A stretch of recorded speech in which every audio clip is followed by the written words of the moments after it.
한 주도 주님의 은혜 가운데 잘 지냈죠? 우리 옆에 있는 분들 얼굴 한번 확인합시다. 잘 지내다 왔는지, 상태가 괜찮은지 한번 잘 서로 확인을 좀 합시다. 얼굴 보니까 어때요? 괜찮은 것 같아요? 아니면 좀 상태가 좀 심각한 사람이 있습니까? 오늘 오전에 담임 목사님께서 이제 우울증을 극복하자고 그렇게 말씀을 전해주셨어요. 우리 옆에 있는 분들 봤을 때 우울증 전조현상이 있는 사람이 혹시 있진 않는지 여러분들이 잘 좀 확인을 하고, 우리가 옆에 한번 인사합시다. 서로 얼굴 쳐다본 김에 우울하게 살지 맙시다 하고 한번 인사합시다.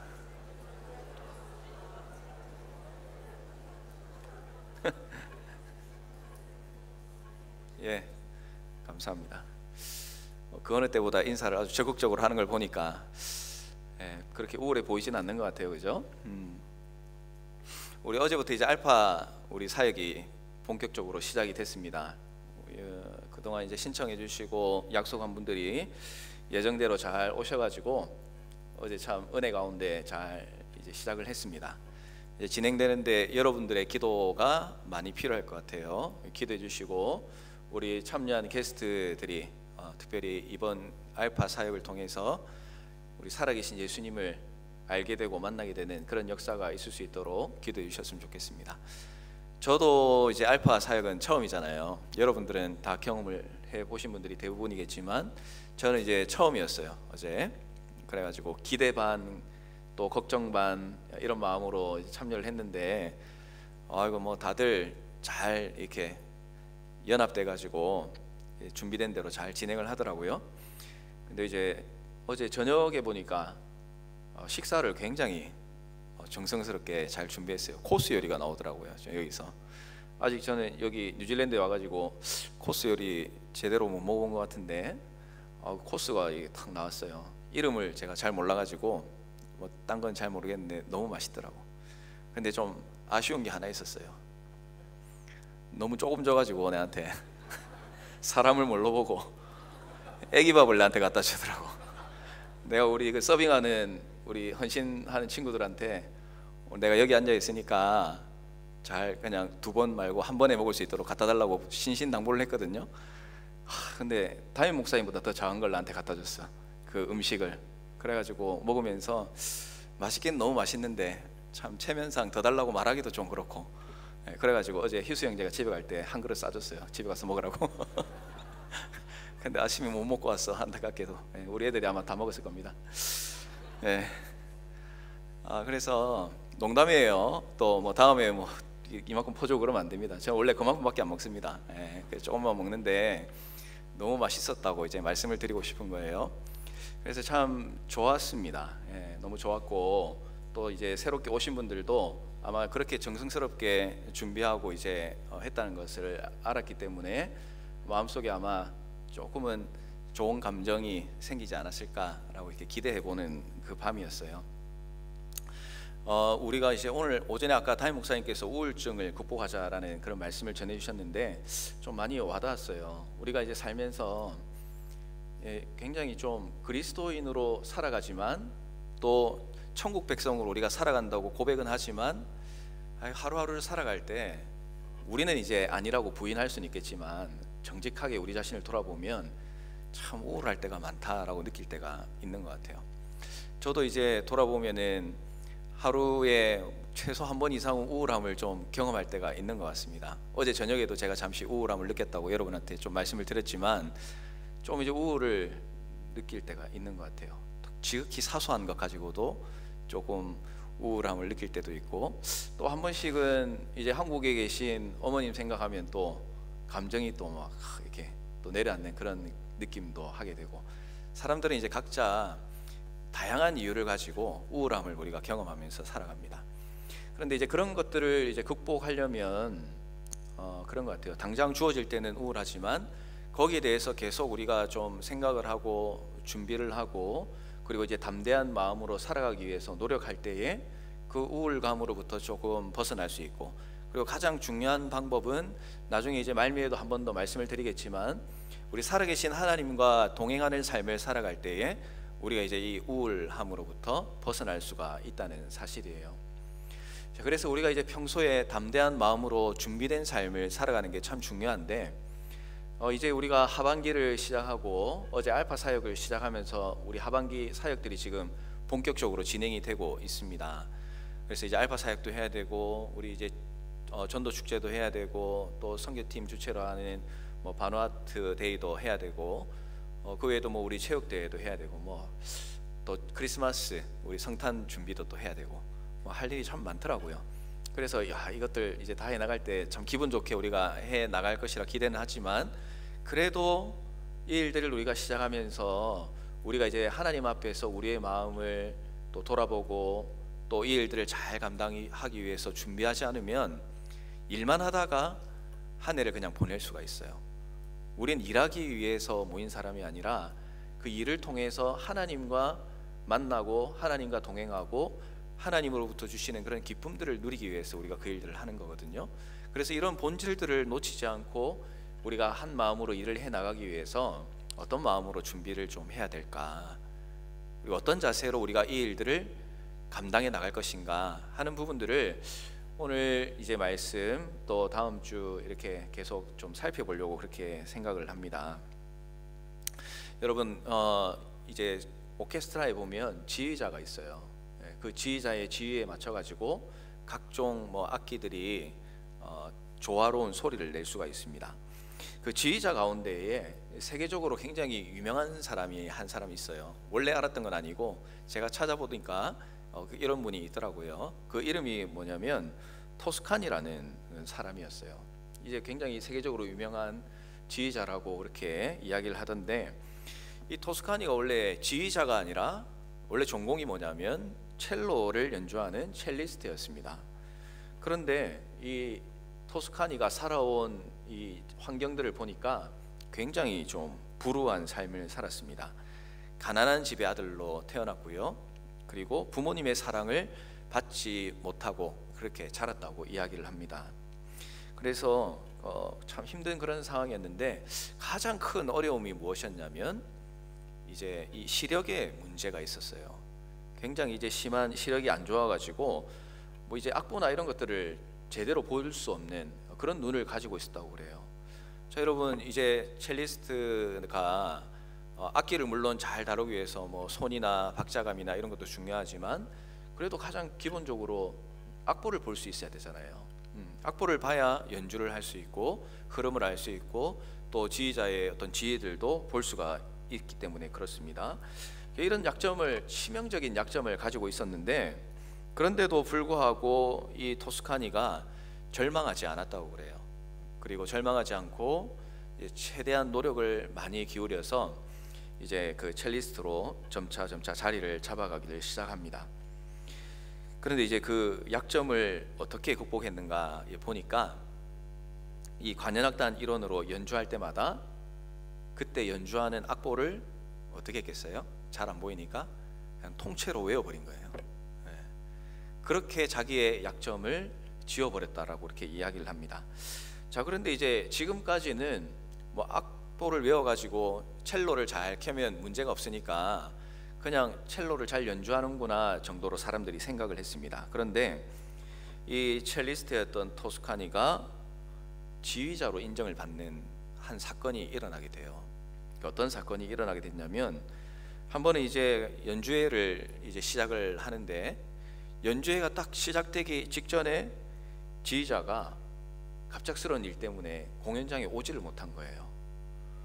자, 이제 공연을 시작을 해야 되는데 이 공연을 지휘할 지휘자가 지금 눈앞에 안 보이는 그런 상황이었다는 거죠.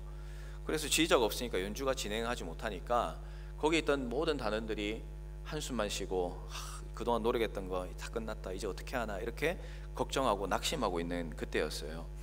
자, 그런데 그때 누군가가 지혜를 또 이렇게 제안을 했어요. 지혜로운 제안을 했습니다. 뭐라고 제안을 했냐면, 토스카니가 있다, 토스카니가 지휘를 하면 된다라고 이야기를 했어요. 아니, 첼리스트가 무슨 지휘를 하냐라고 사람들이 반문했을 때에 그가 무엇이라고 대답을 했냐면, 토스카니는 악보를 다 외우고 있기 때문에 모든 흐름을 알고 우리를 이끌어 줄 수 있다라고 그렇게 대답을 했다고 합니다. 그래서 토스카니가 그 정식 지휘자가 오지 못한 그 상황에서 임시 지휘자로 그 오케스트라를 지휘하는 지휘자로 서게 된 거예요. 그리고 악보가 이미 머릿속에 다 들어있으니까 자유자재로 지휘를 하면서 그날 공연을 아주 잘 마쳤다고 그렇게 이야기를 합니다. 자, 이 사건을 통해서 이 토스카니가 이제는 첼리스트가 아니라 지휘자로 살게 되는 큰 전환점이 되게 되었던 것이죠. 그때 여러분 그의 나이가 몇 살이었냐라고 이야기를 하고 있냐면 19살이었다라고 이렇게 이야기를 하고 있습니다. 여기에 19살 있죠? 예. 여러분이 지휘자로 딱 서 있다고 생각을 해보면 뭔가 어색하잖아요, 그죠? 그런데 이 토스카니가 굉장히 그런 어린 나이에도 불구하고 그런 오케스트라를 이끄는 지휘자로 세워지게 되었다고 합니다. 그래서 이 토스카니가 훗날에 이렇게 고백을 해요. 나의 나쁜 시력이 나를 지휘자로 만들어 주었습니다 라고 그렇게 훗날 자기의 삶을 돌아보면서 고백을 했다라고 합니다. 모든 사람이 성공을 향해서 달려가고 싶어 하고 또 성공을 향해서 실제로 달려갑니다. 그러나 우리가 잘 알다시피 그 성공을 거머쥐는 사람은 뭐 그렇게 모든 사람이 다 성공을 손에 쥐는 것은 아닌 것 같아요. 환경을 딛고 그리고 장애물을 넘어서서 성공을 맛볼 수 있는 사람은 최소한 오늘 토스카니의 이야기를 보았을 때에 잘 준비된 사람, 그죠? 자기에게 부족한 점이 있어도 그것으로 인해서 낙담하는 것이 아니라 그 부족한 점 때문에 더 노력하고 그리고 더 준비하는 사람, 그 사람이 성공을 맛볼 수 있다라는 것을 토스카니가 우리에게 가르쳐주고 있다라는 것입니다. 자, 그래서 오늘 이제 이 이야기를 우리가 통해서 한번 생각해 볼 것이, 준비를 잘 해야 우리가 좋은 결과를 맛볼 수 있다고 말씀을 드렸잖아요. 오늘 우리가 읽은 이 본문의 내용도 이와 비슷한 상황이라고 볼 수가 있습니다. 가나안 입성을 이제 앞두고 있어요. 하나님께서 약속하신 땅을 이제 가려고 하는 찰나에 있는데 그 땅을 차지하기 위해서는 전쟁을 해야 돼요.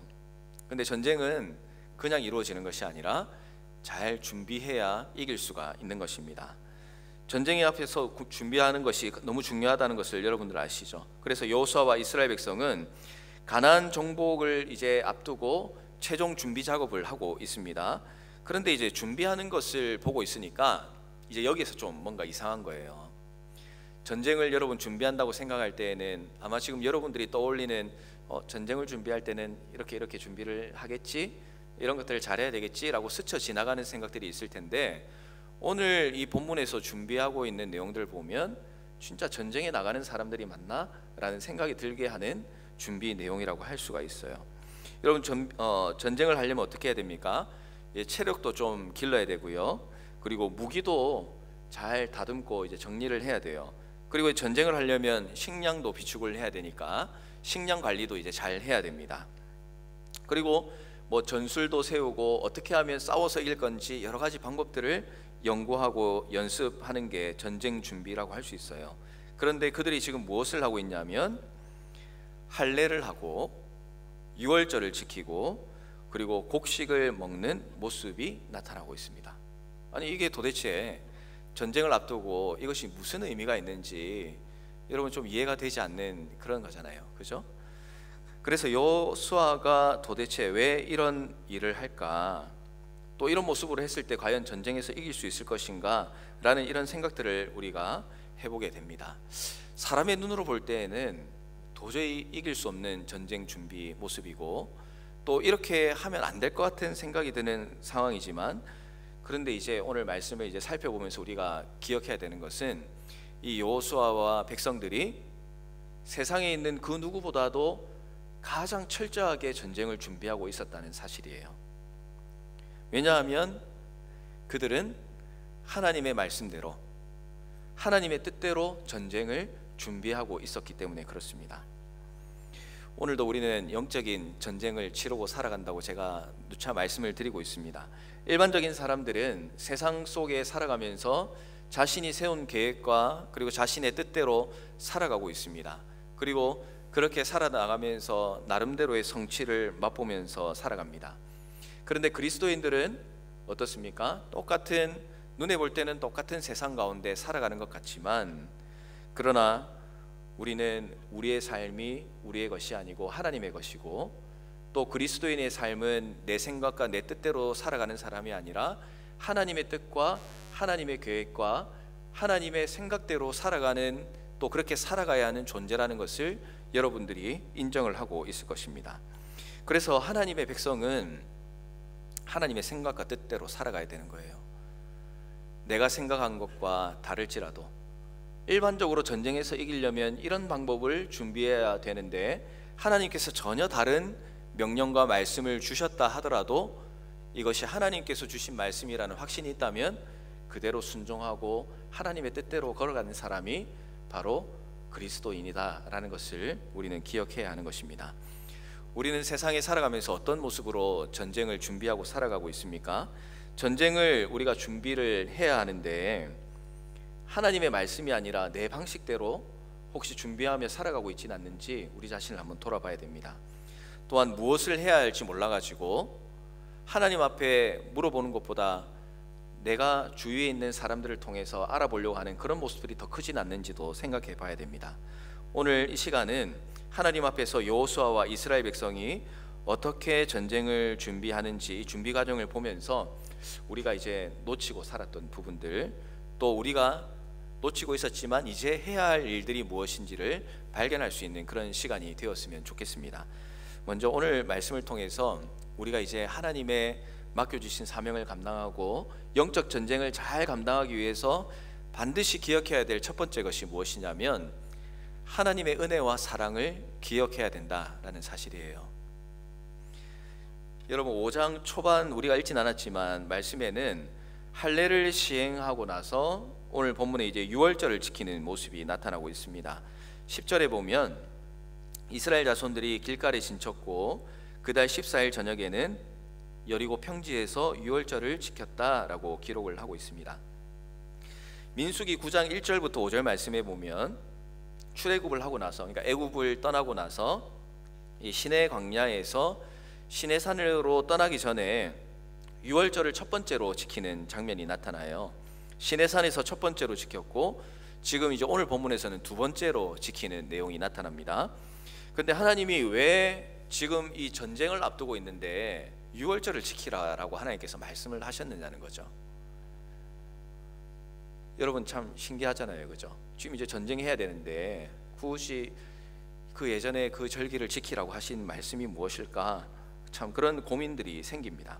결론적으로 말씀을 드리면 이스라엘 백성들이 애굽에서 종살이를 하고 그리고 40년간의 광야 생활을 거쳐서 여기 지금 이 자리에 오기까지 하나님께서 이 이스라엘 백성들과 어떻게 함께 하셨고 어떤 일을 행하셨는지를 돌아보게 하시기 위해서 하나님께서 유월절을 지키게 하셨다라고 볼 수가 있는 것입니다. 여러분, 유월절이 어떤 의미를 지니고 있습니까? 하나님께서 애굽의 포로로 고통을 당하고 있던 이 이스라엘 백성들의 신음소리를 들으셨어요. 그리고 이 고통스러워하는 이스라엘을 구원할 계획을 세우시고 한 사람을 불렀습니다. 그 사람이 여러분이 잘 아시는 누구예요? 모세입니다. 그죠? 하나님께서 모세를 부르셨어요. 그리고 미디안 광야에서 하나님의 부르심을 받았던 모세는 애굽의 바로 왕에게로 갔습니다. 그리고 내 백성 이스라엘을 보내라 라는 하나님의 말씀을 이 애굽 왕 바로에게 전했습니다. 그때에 이 완전 완악했던 이 바로 왕이 어떤 반응을 했냐면 그 말을 무시했어요. 그리고 이스라엘 백성들을 더 힘들게 핍박하였던 것을 우리가 기억을 합니다. 그러자 하나님께서는 모세를 통해서 애굽 전역에 재앙을 내리셨습니다. 이 출애굽의 절정이 무엇이었냐면 이제 이 재앙 10가지 재앙 가운데 마지막 재앙이었습니다. 이 마지막 재앙에서 하나님이 모세에게 명령하신 것이 이 애굽의 모든 장자를 죽이겠다라고 하나님께서 말씀을 하셨습니다. 그리고 하나님은 모세를 통해서 이스라엘 백성들에게 너희의 장자를 살려줄 테니까 이런 방법을 쓰라라고 가르쳐 주셨어요. 그것이 무엇이냐면 흠없는 어린 양을 준비하게 하셨습니다. 그리고 그 어린 양을 잡아서 피를 집 좌우 문설주에 바르게 하고 그 고기는 불에 구워서 무교병과 쓴나물과 함께 하나님께서 먹게 하셨어요. 그리고 그 순간 그 밤에 하나님의 무서운 그 저주가 시작이 된 것이죠. 그리고 애굽의 모든 장자가 죽게 되었습니다. 하지만 하나님의 명령을 지켰던 이스라엘 백성들의 자녀들은 어떻게 되었어요? 그들은 죽음을 맛보지 않고 살게 되는 은혜를 누리게 되었습니다. 그리고 그날은 포로에서 자유민으로 신분이 바뀌게 되는 날이 되었던 것을 우리가 잘 알고 있습니다. 이 날을 기념하는 절기가 어떤 절기냐면 바로 오늘 이 본문에 나오고 있는 유월절이라는 절기예요. 영원히 애굽의 노예로 살 수밖에 없었던 백성들이었지만 그들을 구원해 주신 하나님의 은혜에 감사하는 절기가 바로 유월절이라는 것입니다. 하나님께서는 이스라엘 백성들에게 이 유월절을 대대로 지키라라고 말씀을 하셨습니다. 그러나 지금 본문은 이 하나님의 명령이 내리고 난 뒤에 약 지금 40년 정도의 시간이 흐른 상태였어요. 지금 있는 백성들은 이 희미한 생각을 가지고 있었습니다. 이 유월절이 얼마나 대단한 절기이고 그리고 이 사건이 얼마나 하나님께서 백성을 사랑해 주셨던 사건이었는지를 이제 막 희미하게 잊어져 가고 있는 그런 상황 가운데 있었다는 것이죠. 그러나 하나님은 요단강을 건너서 지금 서 있는 자리에 오기까지 하나님의 은혜가 얼마나 큰 것이었는지를 너희가 기억하라. 그것을 기억할 때에 너희는 나의 명령을 수행할 수 있는 민족이 될 것이다 라고 하나님께서 지금 말씀을 하고 있는 것입니다. 그런데 지금 유월절을 지키는 장소도 우리가 한번 눈여겨볼 필요가 있습니다. 지금 이 유월절을 지키는 장소가 어디라고 나오고 있어요? 길갈이라고 되어 있습니다. 자, 이곳은요 하나님께서 지금 이스라엘 백성들을 머물게 하는 곳이긴 하지만 적들의 위협이 있는 지역이었습니다. 그러니까 적이 지금 주위에 우글우글거리는 위험한 지역이었다라는 거예요. 적들이 있는 그곳에서 하나님께서 유월절을 지키게 만드셨습니다. 그리고 앞서서는 할례까지 행하게 하셨죠. 할례를 행한 후에는 적어도 3일 동안은 움직일 수 없는 큰 아픔을 가지고 있을 수밖에 없었습니다. 그러니까 이제 지금 상황 자체도 만약에 지금 이 순간에 적들이 오게 된다면 이스라엘 백성들은 모두 다 죽을 수밖에 없는 그런 가장 약한 상황 가운데 있었다는 것을 우리에게 가르쳐주고 있습니다. 그래서 창세기 34장 말씀에 보면 이 세겜 사람들이 야곱의 아들들의 계략에 넘어가서 할례를 행했다가 몰살당하는 장면이 나와요. 자, 이것을 볼 수 있듯이 굉장히 위험한 순간 가운데 있었던 것이죠. 그러나 하나님의 이런 위험한 명령이 주어졌을 때에 이스라엘 백성들은 거기에 대해서 뭐라고 하지 않았어요. 하나님, 이러다 적이 다가와서 우리를 죽이면 어떻게 할 겁니까? 뭐 이런 지금 모습이 나타나지 않고 그냥 하나님 말씀하시면 네 알겠습니다 하고 순종하는 이 이스라엘 백성들의 모습이 지금 나타나고 있는 것입니다. 하나님의 은혜와 사랑이 애굽에서 우리를 탈출하게 하실 때도 함께 하셨고 애굽 땅의 장자들이 죽을 때도 우리의 자녀들은 살게 해주셨던 하나님께서 오늘 우리가 지금 적진 땅 가운데 있지만 또 할례를 하고 유월절을 지키면서 우리가 육체적으로 정말 전쟁이 일어나면 질 수밖에 없는 상황임에도 불구하고 하나님께서 지금도 우리를 지켜주신다는 확신이 있으니까 하나님의 명령에 담대하게 순종할 수가 있었다라는 것입니다. 여러분, 우리가 영적인 전쟁을 준비하면서 기억해야 되는 것은 하나님의 명령에 순종하는 것인데 그 하나님의 명령에 순종하기 위해서는 하나님의 사랑과 은혜를 기억하고 확신할 때에만 하나님의 명령에 순종할 수가 있는 것입니다. 신앙은 머리로 지어내는 것이 아니에요. 신앙은 이성으로 해결되지도 않습니다. 그래서 우리 여러분들 가운데에 한 번씩 이제 저한테 그런 이야기를 해요. 하나님의 자녀로 살고 싶은데 뭔가 확신이 좀 부족하고 뭔가 증거가 있었으면 좋겠는데 눈에 보이는 뭔가가 좀 없어서 답답할 때가 있다라고 그렇게 이야기를 하는 거죠. 그런데 이제 신앙은 방금 말씀드렸듯이 머리나 이성으로 얻을 수 있는 게 아니에요. 우리의 생각과 이성과 우리의 마음으로 얻을 수 있다면 예수 그리스도의 십자가 사건이 우리에게 필요 없었겠죠. 그렇지 않습니까? 우리의 생각으로 하나님을 이해할 수 있다면 예수 그리스도의 희생이 필요 없을 수도 있었다는 거예요. 그러나 하나님은 우리에게 하나님의 자녀로 삼아 주신 것은 너희가 뭘 잘해서 그런 것이 아니고 너희가 똑똑해서 그런 것이 아니고 너희가 뭔가를 잘 이루어서 그런 것이 아니라 전적으로 하나님의 계획과 하나님의 은혜와 하나님의 사랑이 있었기 때문에 너희가 오늘 자녀가 되었고 나를 알게 되었고 나의 자녀로 있을 수 있게 되었다라고 우리에게 분명하게 말씀을 해 주시는 것입니다. 말씀을 믿고 지켜나갈 때에 하나님의 은혜를 경험할 수 있습니다. 그때에 하나님의 살아계심을 우리가 경험할 수 있다는 사실이에요.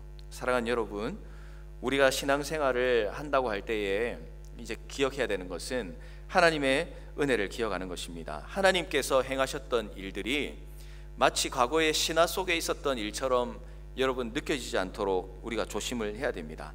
하나님의 그 놀라우신 은혜, 애굽에서 이스라엘 백성들을 구출해 내시고 또 만나와 메추라기로 먹이시고 그리고 지금까지 함께 해주셨던 수많은 하나님의 놀라우신 일들은 오늘 우리의 삶 가운데도 여전히 역사하고 계시다는 사실을 여러분들이 기억을 해야 됩니다. 하나님이 나와 함께 하실까? 어떻게 함께 하실까라는 막연한 생각이 들고, 그리고 그런 생각이 우리를 좀 억압하는 그런 느낌이 있을 수도 있지만, 그런 하나님의 그 사랑과 은혜를 기억하고 그리고 그 사랑과 은혜를 기억하면서 살고 싶은 마음이 우리 가운데 있다면 하나님께서 우리와 함께 하신다는 놀라운 사실을 여러분들이 경험하고 믿을 수 있게 된다는 사실이에요. 여러분, 저는 이제 결혼을 2006년 1월 달쯤에 했어요. 2005년 1월에 했습니다. 예, 죄송합니다. 아내한테 또 혼나겠네. 한 번씩 헷갈려요. 2005년 1월 달에 했어요. 그때 제가 대학교 3학년 이제 2학기 마치고 그 다음 딱 돌아오는 1월 달에 했거든요. 이제 겁없이 결혼했죠. 세상 못 모르고 결혼을 했습니다. 제가 했는데 지금 이제 저에게 우리 처음에는 아내하고 저하고 둘이만 있었는데 지금은 자녀가 3명이 있어요. 첫째가 아들, 둘째가 아들, 셋째가 딸입니다. 그런데 여러분, 이 3명의 자녀를 보면서 한 번씩 이제 그런 생각이 들잖아요. 야, 어떻게 나한테 아이가 3명이 있지? 한 번씩 그런 생각이 들 때가 있어요. 너무 신기하잖아요. 근데 여러분, 이 3명의 자녀를 가지는데 저는 아들 둘에 딸 하나였어요. 저 형제가 저 위에 형이 있고 그리고 밑에 여동생이 있거든요. 근데 이제 살면서 이 구성이 좀 제일 괜찮은 것 같더라고. 남자 2명에 딸 1명 있으니까 왠지 좀 든든하기도 든든하고 또 딸이 있으니까 적적하지도 않고 약간 그럴 것 같더라고요, 부모님이. 그래서 저도 아들 둘에 딸 1명 있었으면 좋겠다 이제 그런 생각은 했었어요. 했는데 결과적으로 보니까 이제 그렇게 된 거잖아요. 근데 여러분, 여기서 이제 질문을 하나 제가 던져볼게요.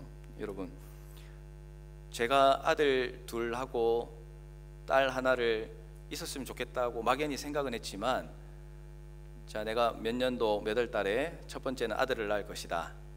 그리고 몇 년도 몇 월 달에 그때도 두 번째 아들을 낳을 것이다.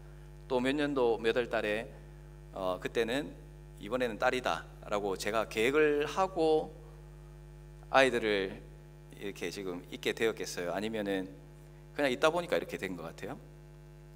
어떤 것 같아요? 결혼 안 해봐서 잘 모르죠. 저도 처음에는 그냥 그렇게 생각하면 다 그렇게 나오나 했지만 그런 건 아니에요. 그죠? 우리가 잘 알다시피 그런 소원은 우리가 가질 수 있지만 그게 우리의 계획대로 되는 게 아니에요. 아들이 셋이 될 수도 있고 딸이 셋이 될 수도 있고, 그죠? 또 뭐 그 외에도 여러 가지 우리가 생각하지 못했던 그런 결과들을 맞이할 수가 있습니다. 오늘 이 말씀을 드리는 이유가 무엇이냐면 우리 신앙이 좀 그런 것과 마찬가지인 것 같아요. 우리가 참 신앙인으로 잘 살고 싶고 뭐 완벽하게 알고 싶은 그런 마음들이 우리 가운데 있겠지만, 그러나 신앙이 내가 계획한다고 내가 노력한다고만 해서 생기는 것만은 아니라는 겁니다. 그러니까 교회에 왔다고 해가지고 저절로 우리가 가만히 있으면 예수님 만나지고 뜨거워지고 그리고 하나님을 더 기쁘시게 하는 사람들도 변화된다는 것이 아니라는 거예요. 여러분, 우리의 의지와 또한 노력이 중요합니다. 결과를 생각하는 것이 아니라 내가 지금 처해 있는 내 위치에서 또 내 사역의 현장에서 그런 내 계획을 실현시키려는 그런 마음보다는 하나님께서 나에게 주신 그 상황 가운데에 최선을 다하고 그리고 열정을 쏟아붓고 그리고 정말 하나님 앞에 열심을 최선을 다해 보겠다는 그런 의지와 노력이 필요합니다. 그리고 우리의 삶 가운데에 하나님께서 어떻게 우리에게 행해 주셨고 우리에게 다가와 주셨고 또 오늘 나에게 어떤 은혜를 주시기를 원하는지에 관심을 가져야 된다는 것이에요. 하나님의 은혜를 기억하고 그 은혜가 내 삶에 다가올 때에 우리는 하나님을 만나고 힘을 얻게 되는 그런 놀라운 경험을 할 수가 있습니다. 사랑하는 여러분, 하나님께서 우리에게 베풀어 주신 은혜를 기억해야 됩니다.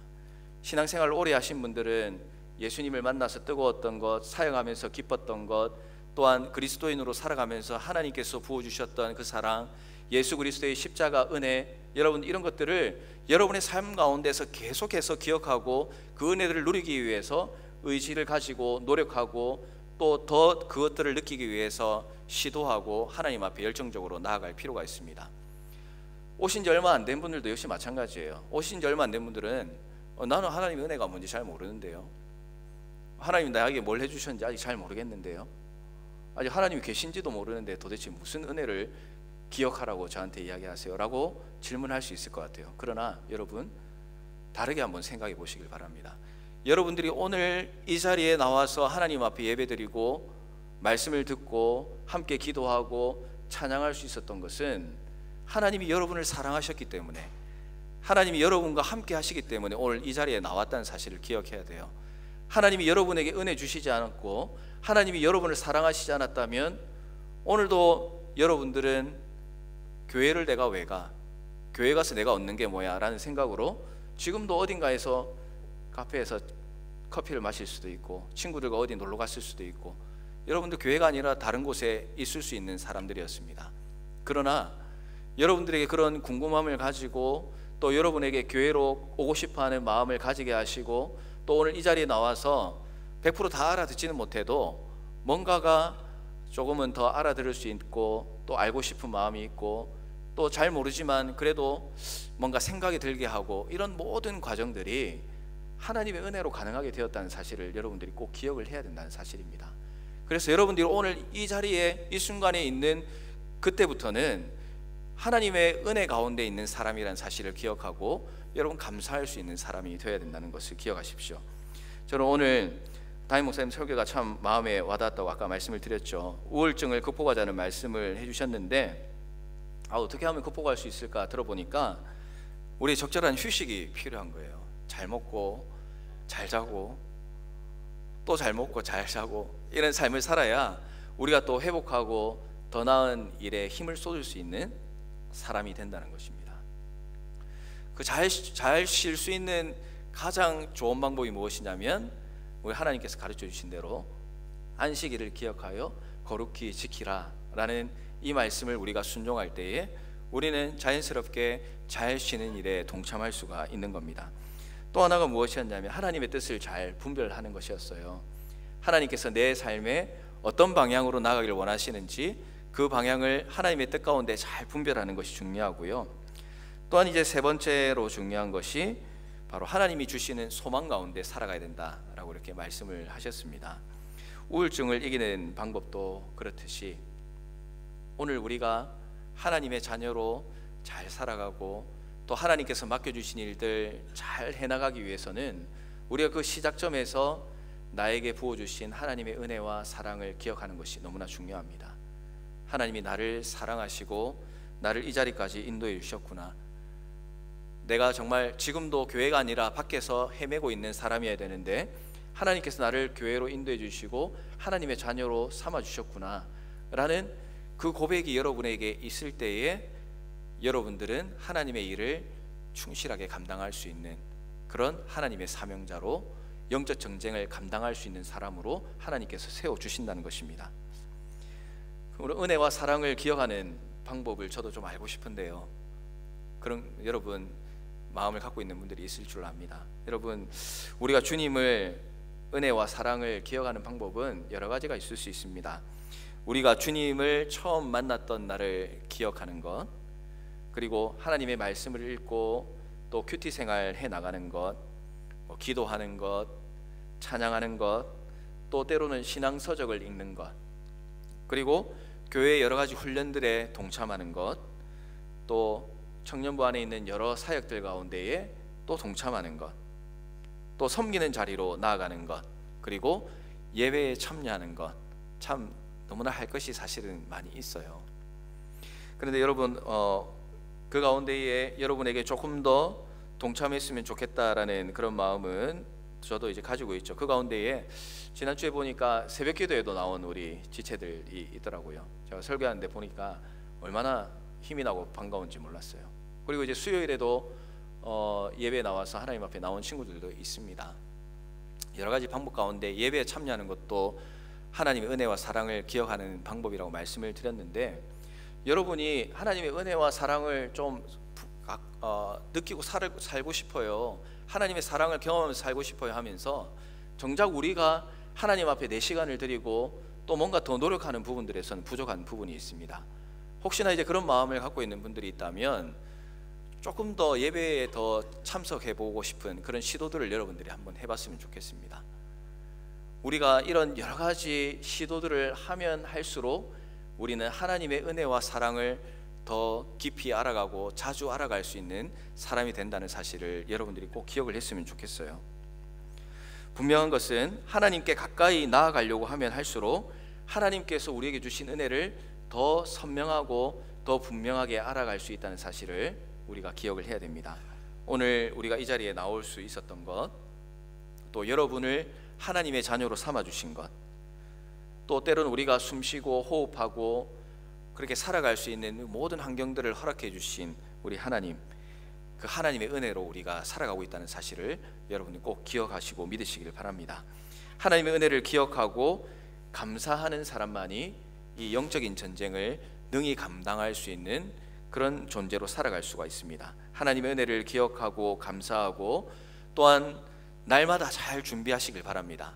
그것이 어떤 부분인지는 여러분 스스로가 적용을 하시고, 또 그런 시도들을 통해서 우리의 마음에 새겨진 예수님의 은혜와 사랑을 날마다 기억하고 감사하고 그리고 하나님께 영광 돌리며 살아갈 수 있는 우리 모든 청년 여러분들 되시기를 주님의 이름으로 축원합니다. 자, 기도하겠습니다. 하나님 감사합니다. 하나님의 자녀로 살아가는 우리의 삶 가운데에 참으로 부족한 부분들이 많이 있습니다.